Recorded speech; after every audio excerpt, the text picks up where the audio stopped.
Shalom.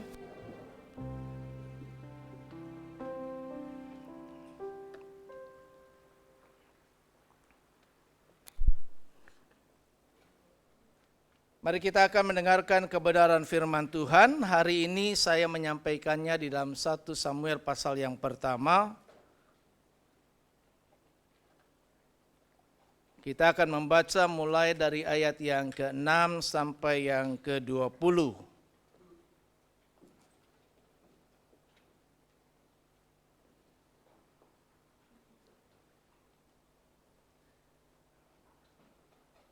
Setiap kita menyiapkan tentu di Bible kita masing-masing, di Alkitab kita, di gadget kita, ataupun memperhatikan nats ayat yang ditampilkan di depan. Seperti biasanya, mari kita akan membaca bersama-sama sehingga kita bisa mengikuti pembacaan firman Tuhan ini secara serempak. Yuk, 2, 3. Tetapi madunya selalu menyakiti hatinya supaya ia gusar, karena Tuhan telah menutup kandungannya. Demikianlah terjadi dari tahun ke tahun. Setiap kali Hana pergi ke rumah Tuhan, Penina menyakiti hati Hana sehingga ia menangis dan tidak mau makan.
Amin. Bapak Ibu Saudara kekasih Tuhan, kita diperkenalkan dengan cerita yang sudah sekian lama kita ketahui, yaitu tentang Hana. Hana adalah seorang istri dari Elkana yang juga mempunyai istri lain yang bernama Penina. Jadi punya 2 istri, ya. Nah, Penina dapat kasih karunia Tuhan, punya anak, tapi Hana tidak. Nah, hal ini tentunya menjadi satu dilema di dalam kehidupan. Tidak dijelaskan, tetapi mungkin ada penafsir yang mengatakan awalnya Elkana menikah dengan Hana. Tapi karena Hana tidak punya anak, maka dia memperistri Penina supaya punya anak. Alkitab menceritakan dengan jelas bahwa Hana adalah seorang istri yang dikasihi oleh Elkana atau suaminya. Tetapi tidak dijelaskan di dalam Alkitab apakah Penina yang juga telah melahirkan anak baginya adalah orang yang sama dengan Hana dikasihi oleh suaminya. Namun kita lihat di sini seperti pada umumnya dalam kehidupan rumah tangga di mana seorang mempunyai dua istri pasti agak mengalami kesulitan untuk akur, ya.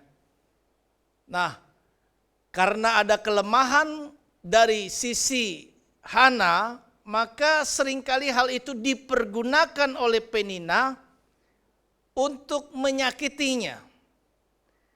Karena Penina tahu bahwa sekalipun Hana tidak mempunyai anak, suaminya tetap mencintainya. Jadi setiap kali ia berusaha untuk dapat menyakiti hatinya. Dan setiap kali mau ke rumah Tuhan, ada aja godaan. Ya. Mungkin setiap kita kalau mau ke rumah Tuhan juga mungkin ada godaan. Di rumah bisa aja kadang-kadang kita apalagi mau mempersiapkan diri dalam perjamuan kudus. Bagaimana supaya kita boleh layak berkenan, kadang-kadang membuat emosi kita jadi marah. Target daripada Penina menyakiti adalah apa? Membuat supaya Hana menjadi gusar. Gusar itu apa ya? Marah. Marah yang disertai dengan kecemasan. Kalau marah aja seperti biasa akan disebut marah. Gusar. Satu kemarahan yang terpendam di dalam hati tetapi ada satu kegelisahan juga di dalam hatinya tentang situasi keadaan yang ia alami. Ibaratnya kalau dia mau marah, dia nggak bisa balas kemarahan itu kepada orang yang kepengen dia marah atau marah terhadapnya. Nah, kita lihat di sini bahwa ternyata sekalipun ia disakiti terus-menerus yang menyebabkan luka yang dalam di dalam dirinya, tetapi Hana tidak larut dalam situasi itu sehingga terjadi akar kepahitan. Malah dia mempergunakan hal itu menjadi satu motivasi untuk semakin lagi dekat kepada Tuhan dan mencari Tuhan, berdoa kepada Tuhan dengan bersungguh-sungguh hati. Nah,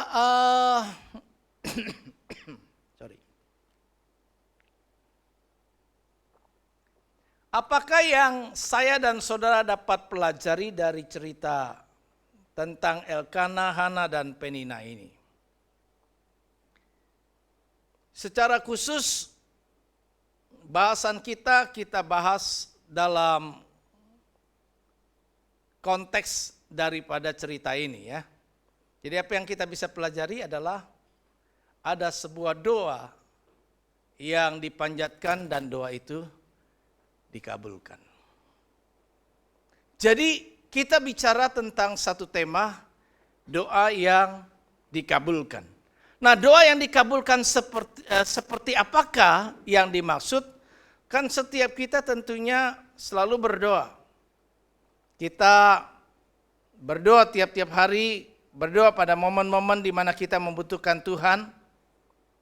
Dan tentu setiap kita ketika kita panjatkan doa kita berharap bahwa doa kita dijawab oleh Tuhan.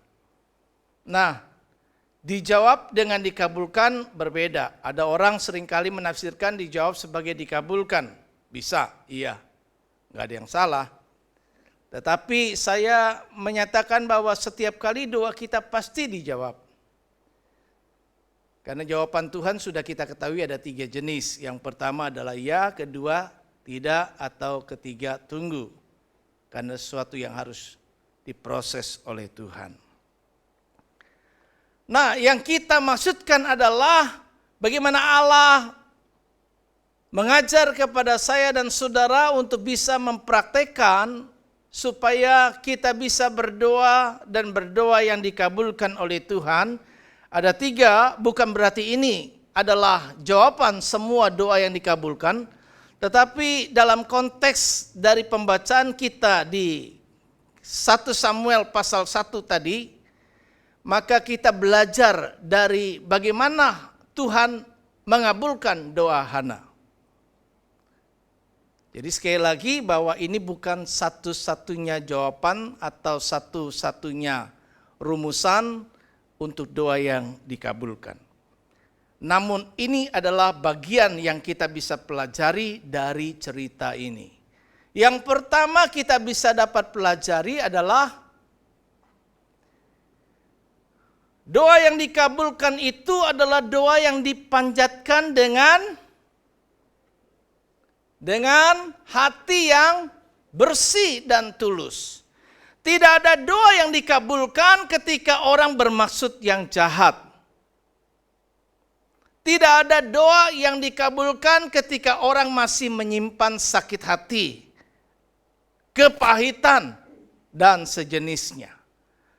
Tetapi doa yang datang lahir dari orang yang memiliki hati yang tulus dan murni, itu menarik di hadapan Tuhan. Kenapa?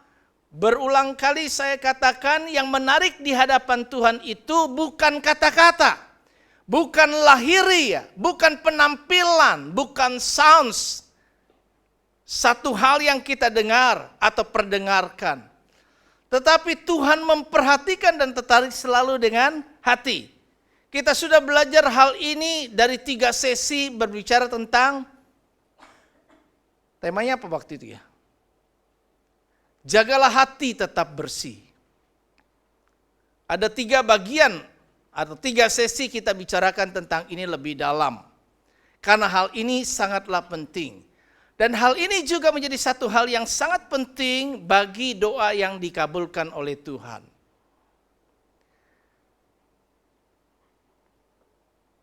Hati yang bersih, hati yang tulus, tidak menyimpan rasa sakit hati dan menggemakannya kepada siapapun. Kadang orang kalau udah sakit hati suka cerita sama orang, wah dia nyakitin. Kita berkali-kali menggemakan kata kita disakiti atau kita menjadi sakit. Nah begitu kita menggemakannya, kita sedang menabur benih. Dan kalau itu terus menerus kita taruh dan tanam, akhirnya dia tumbuh menjadi akar pahit. Jadi kalau kita mau menjaga hati kita supaya bisa didengarkan doa kita kepada Tuhan tetap bersih dan tulus, ya jangan simpan rasa sakit hati. Mungkin kita bisa menjadi sakit hati.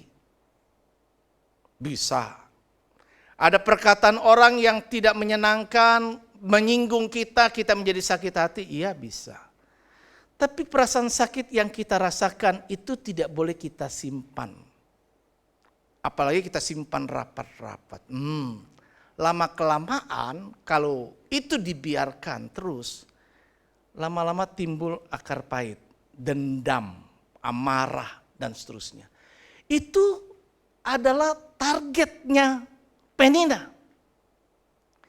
Penina kepengen buat supaya Hana ini menjadi kepahitan sama dia. Menjadi gusar.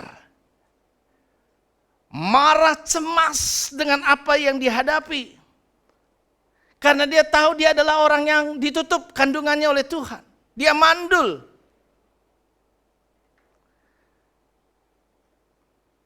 Di situasi yang sangat pedih hati sekalipun coba suaminya menghibur, memberikan ketegasan, apa sih yang membuat engkau menjadi sedih sekalipun engkau enggak punya anak?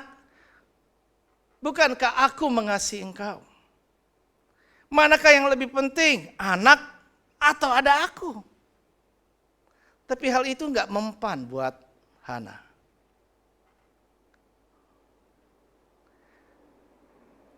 Dia terus menjadi sedih, tetapi kesedihan, kepedihan, sakit yang dia rasakan, duka yang dia rasakan,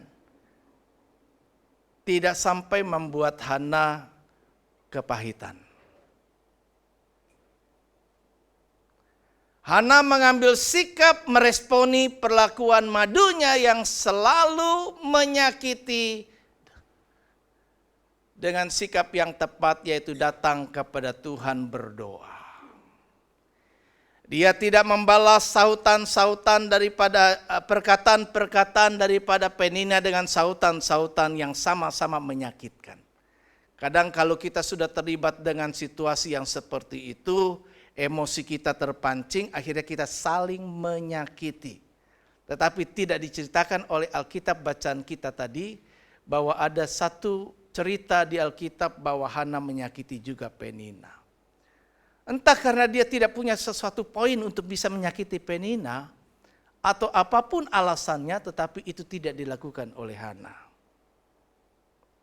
Nah, hati ini menjadi sangat penting, karena itu penting untuk kita lakukan adalah yang pertama, untuk bisa tetap menjaga hati kita bersih. Seperti yang sudah disampaikan ayat sebelumnya, Amsal pasal 4, ayatnya yang ke-23. Jagalah hatimu dengan segala kewaspadaan, karena dari situlah terpancar kehidupan. Hati menguasai pikiran kita. Hati menggerakkan kelakuan kita atau perlakuan kita. Nah, karena itu jangan sampai nantinya itu membuat satu tindakan-tindakan yang salah. Karena itu Penina ketika Hana pergi ke rumah Tuhan dengan suami, mempersembahkan korban segala macam, tadi ayat yang sudah kita baca, dia berupaya selalu menyakiti hatinya. Ke gereja boleh yuk datang ke gereja, tapi nggak konsen nantinya. Karena apa? Ingat sakitnya hati ini. Kan? Dan doa yuk boleh doa, tapi doanya tidak dikabulkan oleh Tuhan. Kenapa? Ada sakit hati di dalamnya. Kalau hari ini ada sesuatu yang masih belum beres di hati kita, yuk mari kita bersihkan itu, kita bereskan. Kalau ada kesalahan, ada dosa, jangan terus membiarkan hal itu. Jangan biarkan dia ada di dalam diri kita. Namun segera selesaikan dan akui di hadapan Tuhan dan juga sesama. Kadang sulit buat kita untuk mengakui kesalahan. Bagi pria adalah sesuatu yang lebih sulit daripada wanita. Tapi wanita modern mungkin sekarang lebih sulit daripada pria. Tetapi ketika kita berani mengakui kesalahan, kita telah mengalahkan iblis di dalam diri kita. Kalau masih ingat, selalu saya katakan, bagi saya lebih baik saya yang kalah daripada iblis yang menang. Karena lawan kita bukanlah sesama kita, darah dan daging, tetapi adalah roh-roh jahat di udara. Musuh kita bukan orang-orang di sekitar kita. Musuh kita bukan teman hidup kita, pasangan kita, bukan anak keluarga kita, bukan sesama kita. Jadi mari kita selesaikan hubungan dengan sesama, hubungan dengan Tuhan, dengan hati yang tetap terjaga murni. Minta pengampunan, bersihkan hati, supaya itu tetap terjaga murni dan bersih. Sehingga ketika hati kita bersih, maka perkataan yang keluar dari mulut kita juga akan bersih. Akan baik, akan tidak pedas, akan tidak menyakitkan. Tetapi hati yang belum terselesaikan akan terlahir selalu hal-hal yang bisa melukai. Nah, ini yang pertama, supaya bisa menjaga hati adalah tetap jaga dengan segala kewaspadaan, bereskan segala sesuatu, ya, proteksi diri, kenakan filter, mana yang perlu kita ambil, mana yang tidak. Selalu lihat dari sisi positif. Belajar lihat dari sisi positif. Kebanyakan orang kesalahannya adalah justru ketika sudah meninggal baru dia lihat dari sisi positifnya. Ayo kita semingguan, 40 harian dan sebagainya. Kemudian ada testimoni, berdiri di rumah duka, keluarga bercerita tentang keluarganya yang meninggal, dia cerita kebaikan-kebaikannya. Tapi pada waktu dia hidup, apakah hal itu yang menjadi sorotan perhatian atau tidak? Rekan juga sama, wah kita akan mengenang yang baik-baik. Dan alangkah lebih baiknya kalau itu diterapkan semasa dia hidup dan dia masih juga merasakan bagaimana kita berbuat yang baik itu. Jadi jangan tunggu sampai ia mati. Selagi hidup perhatikan, jangan orang Buddha kadang-kadang seringkali kalau udah mati baru disuguhin makanan. Rajin, ya, nggak sayang duit, kasih beli apel yang bagus, kasih ayam yang utuh, kasih arak dan sebagainya. Tapi nggak ada dinikmati semua hal itu tadi. Yuk mari kita upayakan itu. Lakukan sebisa mungkin, jaga hati tetap bersih.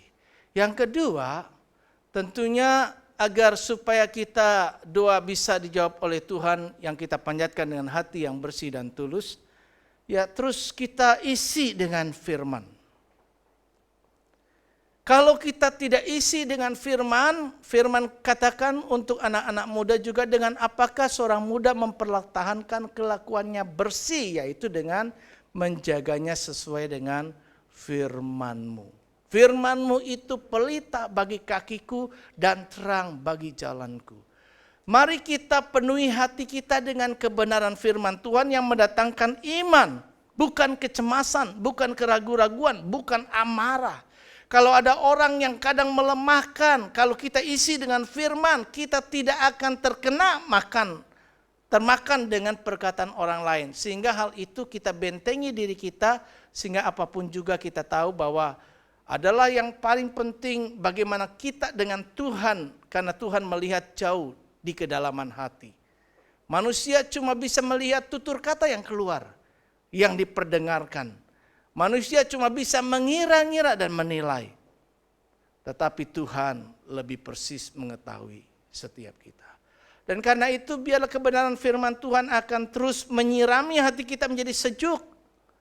Bahkan balut hati kita itu, lapisi hati kita itu. Saya jarang pakai sekarang, saya hampir jarang setiap hari pakai jam karena malas. Jarang juga keluar kan. Tapi ada satu jam tangan saya yang saya suka sekali saya ngomong atau beberapa kali. Citizen saya punya itu saya udah beli sejak sebelum nikah. Itu warna kuning, nggak pernah hitam sampai sekarang. Dilapis, mungkin dilapis emas. Nah, hati kita dilapis emas. Emas apa? Firman Tuhan itu emas. Ya, sehingga kita bentengi hati kita tidak mudah terluka dengan siapapun. Kita menjadi orang yang open mind, terbuka hati untuk terima kritikan yang disampaikan oleh siapapun juga. Dan sekalipun kadang kritikan itu tidak membangun kita. Kita lihat berusaha cari radar kita, kalau kita ini bukan lalat tapi tawon gitu kan, pasti carinya yang manis-manis. Tapi kalau lalat kan penciumannya selalu cari yang berbau. Dengan firman, maka kita akan cari sesuai ukuran firman. Kadang saya pikir mau sampaikan firman Tuhan tentang sepatu orang lain atau baju orang lain. Judul khotbahnya kira-kira seperti itu. Jadi bagaimana kita bisa melihat kadang-kadang orang lain dari kacamata yang kita pakai. Padahal seharusnya tidaklah demikian. Nah, kalau kita terus isi hati kita dengan firman, maka kita menjadi orang yang tidak mudah terluka dan kepahitan.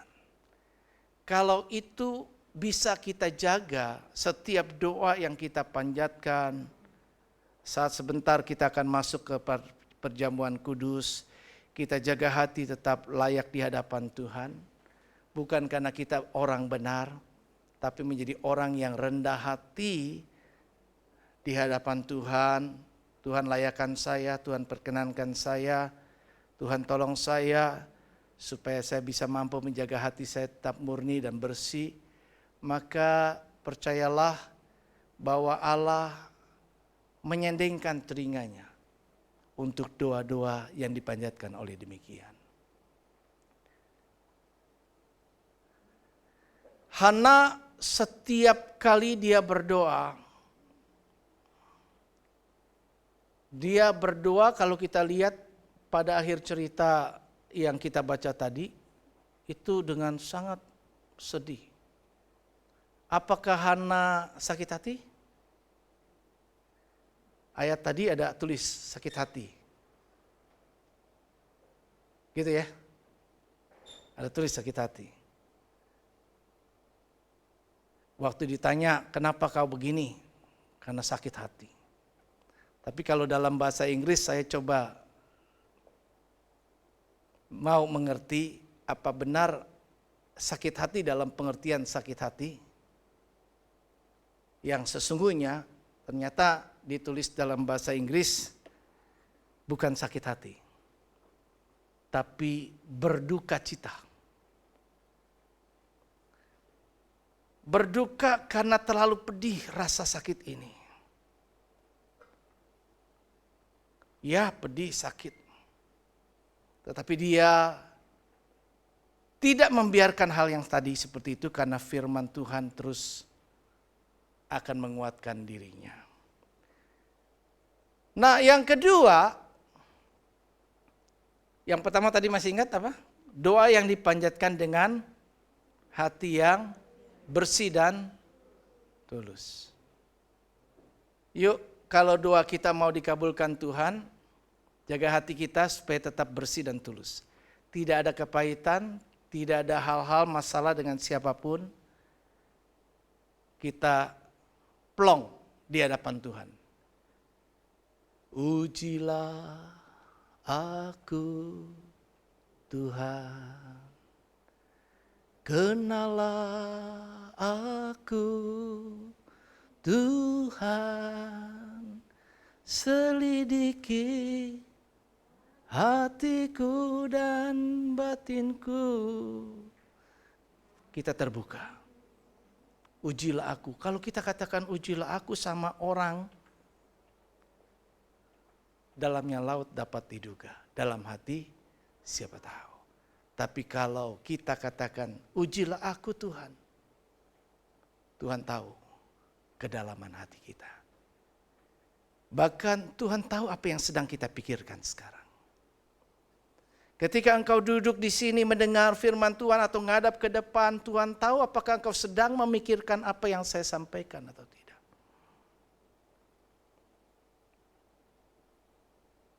Yang kedua, doa yang dikabulkan Tuhan adalah doa yang dipanjatkan dengan kesungguhan hati.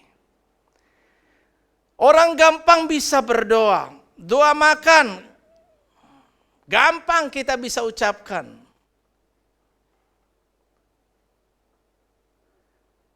Pernah enggak kita doa tapi kita lupa apa yang sudah kita ucapkan dalam doa kita? Pernah enggak? Atau selalu kita ingat? Pernah enggak? Baru selesai kita doa, tapi kita lupa apa yang tadi saya sudah doakan. Atau pernah enggak kita merasakan kalau kita berdoa, contoh makanlah. Kita berdoa sepintas langsung cepat kita berdoa. Apakah doa yang kita panjatkan itu benar-benar dengan kesungguhan hati kita katakan? Apakah setiap kata kalimat yang keluar dari mulut bibir kita itu adalah kata kalimat yang keluar dari dasar hati yang paling dalam? sungguh-sungguh.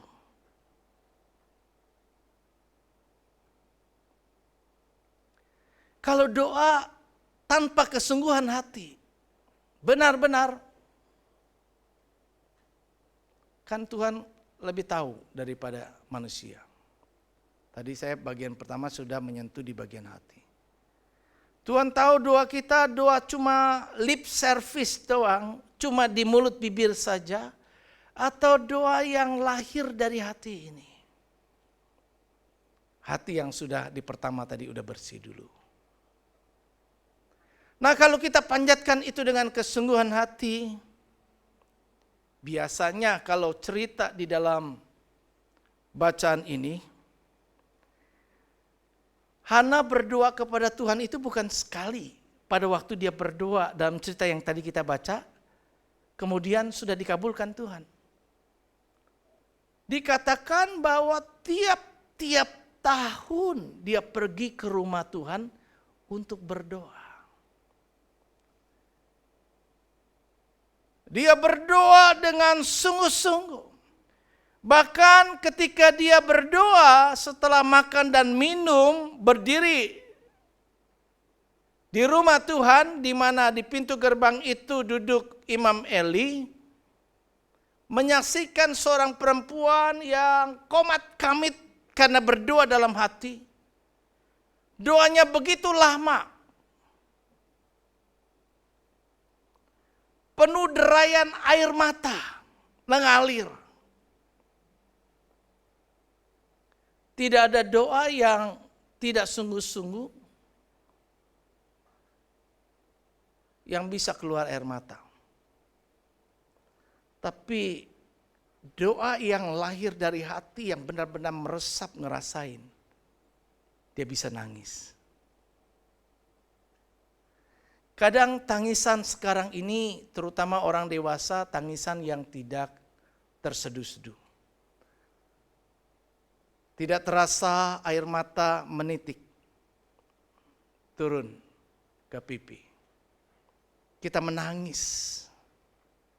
Menangis tanpa dilukai. Menangis bukan karena hal-hal yang lain. Tetapi menangis dengan mencurahkan isi hati kita kepada Tuhan. Baik secara perkataan, kedengaran, ataupun di dalam hati. Doa yang sungguh-sungguh.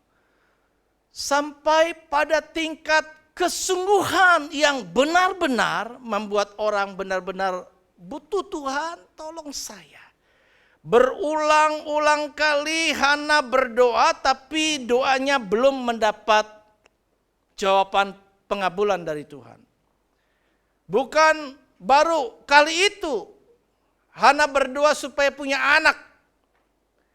Tapi dia sudah berdoa berulang-ulang kali tetapi belum dijawab oleh Tuhan. Tapi yang menarik kali ini dicatat oleh Alkitab, di luar doa-doa sebelumnya yang tidak dicatat oleh Alkitab, karena ada doa yang sangat penting menjadi pembelajaran buat saya dan saudara adalah doa kali ini dipanjatkan oleh Hana disertai dengan Nasar. Menandakan keseriusan, menandakan kesungguhan begitu luar biasa. Dia merasa bahwa selama ini apa yang sudah dia sampaikan tidak dia dapatkan. Tapi kali ini dengan hancur hati, dengan berduka cita, perasaan pedih hati. Terbayang bagaimana ia begitu disakiti. Dia katakan, Tuhan, jika aku mendapat belas kasihan-Mu, jika Engkau mau mendengarkan aku, mengindahkan, memperhatikan penderitaanku.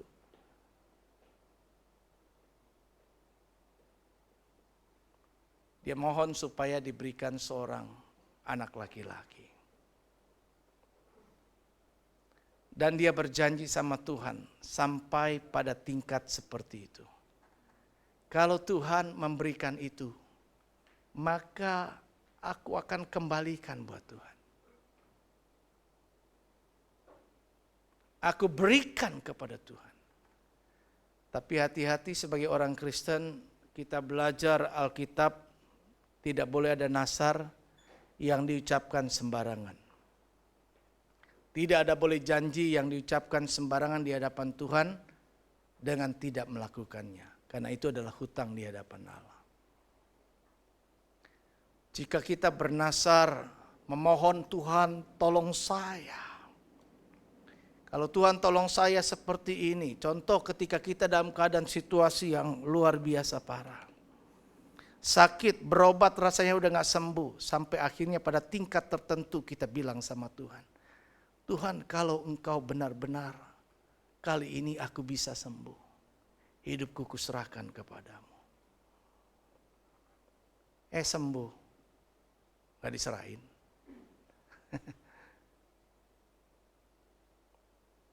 Dia merasa kalau enggak sembuh saya akan menderita kayak begini, gak ada artinya. Terus kalau Tuhan tolong saya. Ketika ada dalam kebutuhan keuangan juga begitu. Kalau Tuhan tolong saya akan begini dan seterusnya. Kalau saya dapat pekerjaan, saya akan begini dan seterusnya. Tapi apakah setelah semua kita dapatkan itu, kita ingat kepada Tuhan yang tadi. Nah, Hana doa dengan sungguh-sungguh sehingga Tuhan mendengarkannya dan mengabulkannya.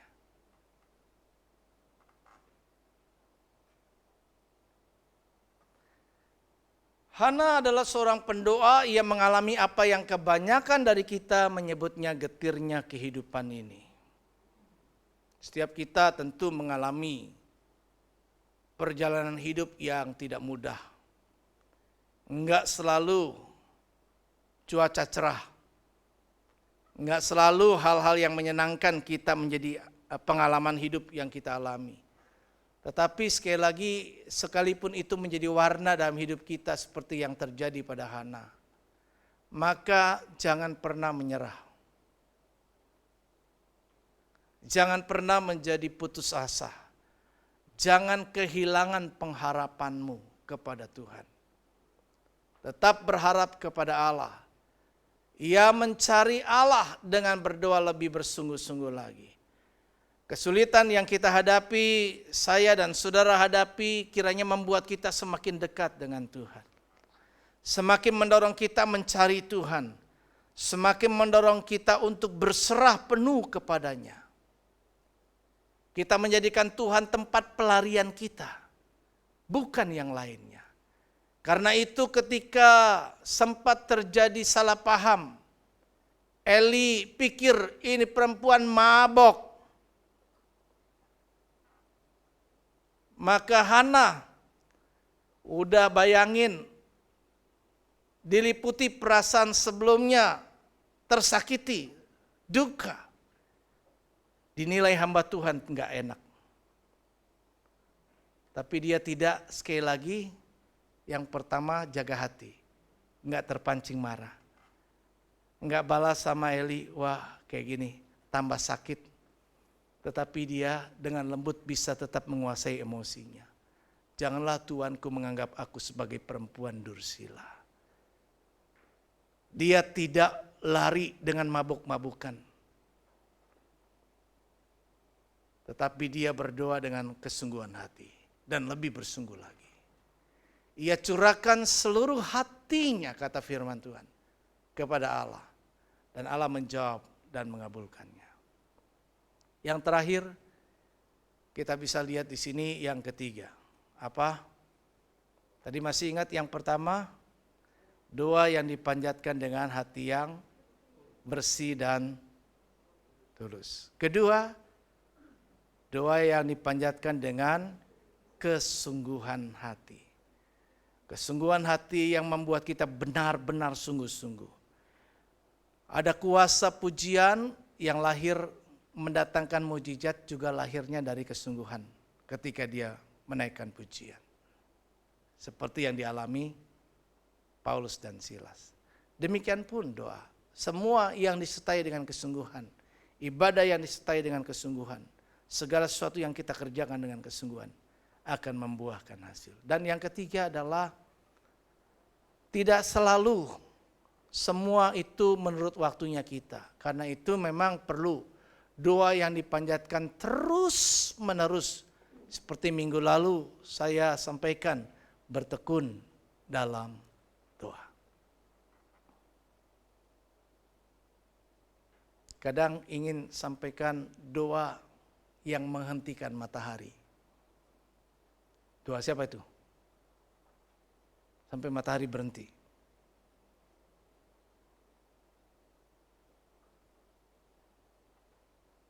Itu dahsyat.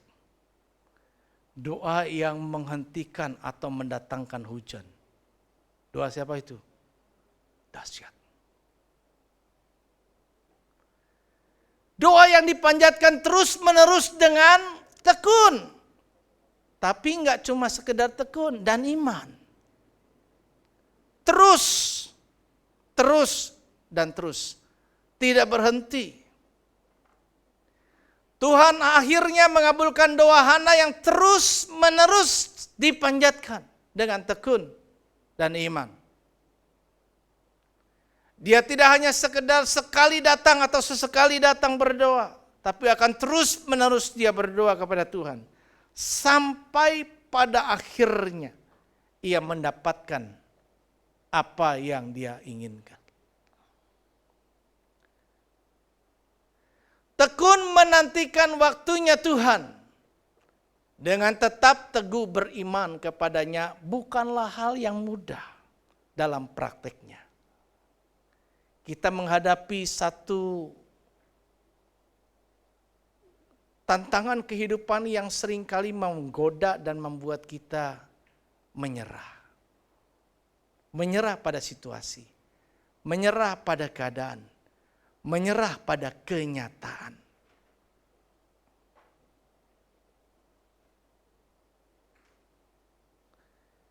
Kalau seandainya perwira di Kapernaum itu ya, yang berlutut sama Tuhan, minta supaya sembuhkan anaknya, di tengah perjalanan ada perempuan pendarahan. Kalau lihat kenyataan dari laporan keluarganya yang datang melaporkan, setelah terlambat sudah percuma nyusahin guru datang ke rumah, nggak jadilah, udah terlanjur mati. Kenyataan. Kadang kita diperhadapkan yang paling sulit adalah dengan apa yang menjadi sebuah kenyataan. Kenyataan di depan kita adalah begini. Melemahkan iman. Kenyataan lebih banyak seringkali mematahkan iman. Tapi untuk membuat kita benar-benar teguh beriman, itu enggak mudah. Saya berempati dengan coba menyelami perasaan Hana. Hana bukan 1-2 kali. Kalau tiap-tiap tahun berarti ini tahunan. Sudah bertahun bergumul berdoa, minta, tapi belum juga. Tapi kita tahu sekali lagi jawaban Tuhan bukan tidak, tapi tunggu. Jadi butuh waktu untuk kesabaran kita menanti dan terus menerus tidak lupa, tidak berhenti untuk berdoa kepada Tuhan dengan iman. Dan pada akhirnya kita bisa lihat di sini,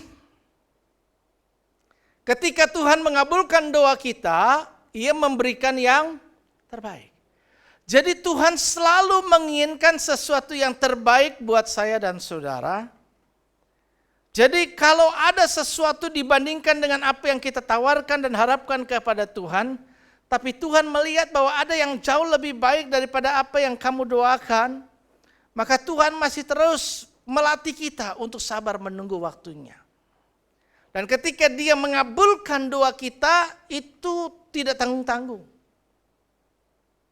Hana meminta seorang anak Samuel, maka Tuhan berikan anak yang berkualitas. Kenapa? Karena anak ini adalah anak yang dipersembahkan kepada Tuhan. Kadang orang mau mempersembahkan kepada Tuhan bukan sesuatu yang berkualitas. Berkali-kali yang Tuhan minta selalu menjadi ujian kita. Kamu berani nggak benar-benar berani bayar harga sama Tuhan? Itulah juga yang menjadi ujian daripada Bapak kita Abraham, Bapak orang percaya. Tuhan tidak minta Ismail. Tuhan minta anak perjanjian, Ishak. Mau nggak diserahkan? Setelah sekian lama menanti-nanti. Nah, jadi yang Tuhan inginkan adalah sebuah kualitas akrab yang sudah sering kita sampaikan di waktu-waktu yang lalu. Mengajar poin pertama, attitude kita adalah selalu memberikan yang terbaik buat Tuhan. Do the best. Ini yang sudah agak kita lupakan atau terlupa. Kita harus lakukan yang terbaik, berikan yang terbaik seperti Tuhan sudah lakukan itu. Jadi Tuhan berikan yang berkualitas. Apa kualitasnya? Enggak cuma sekedar seorang anak laki-laki biasa. Seorang hakim, seorang nabi yang baik, legendaris. Sejarah mencatat Samuel adalah nabi yang mengurapi raja pertama Israel. Samuel juga mengurapi raja yang berkenan di hadapan Tuhan, legendaris Raja Daud, yang melahirkan keturunan, yaitu Yesus. Bahkan dia adalah seorang penulis dari 2 kitab, 1 dan 2 Samuel. Seorang yang berkualitas, luar biasa. Jadi kalau kita panjatkan doa dan doa yang dikabulkan oleh Tuhan, Tuhan kerjakan dan berikan kepada kita sesuatu yang melampaui dari apa yang kita doakan. Dan bahkan bonus terakhirnya adalah kita mencatat, Alkitab mencatat bahwa Hana mendapatkan bonus. Bonusnya apa? Setelah 1 diberi kepada Tuhan tidak akan kekurangan. Tidak membuat dia kembali menjadi orang yang kesepian, orang tua tanpa anak. Tapi Tuhan ganti, bonus berlipat kali ganda. Minta 1, kita paling banyak promo buy 1 get 1 free. Ini buy 1 get 6. Pray 1 get 6. Berdoa 1 anak. Tapi Tuhan karuniakan. Pintu kandungannya dibuka Tuhan. Setelah Samuel diserahkan kepada Allah, maka ia masih memiliki 3 anak laki-laki dan 2 anak perempuan. Totalnya 6. 2 Samuel pasal yang kedua ayat 21 mencatat. Jadi yuk percayalah bahwa ketika doa yang seperti kemarin saya pernah singgung, ibarat telur dierami oleh Tuhan menurut waktunya. Saatnya teknologi sekarang bisa membuat telur itu ditetaskan secara mesin. Tapi yang alamiah tentunya dirami oleh induknya. Bagaimana doa-doa yang kita panjatkan kepada Tuhan itu enggak cuma sekedar didengar, tapi dikabulkan Tuhan. Ada 3 kesimpulan kita pada hari ini. Doa yang dipanjatkan oleh orang yang memiliki hati yang bersih dan tulus. Doa yang dipanjatkan oleh orang yang bersungguh-sungguh. Dan doa yang dipanjatkan terus-menerus dengan tekun dan iman. Maka doa itu membuahkan hasil. Tuhan mengabulkannya. Dan ketika Tuhan mengabulkan doa saya dan saudara, Dia tidak cuma mengabulkan permintaan kita saja, tapi Dia memberikan apa yang menurut Dia terbaik, yang berkualitas, bahkan lebih dari yang kita doakan, kata firman Tuhan. Amin. Tuhan berkati kita.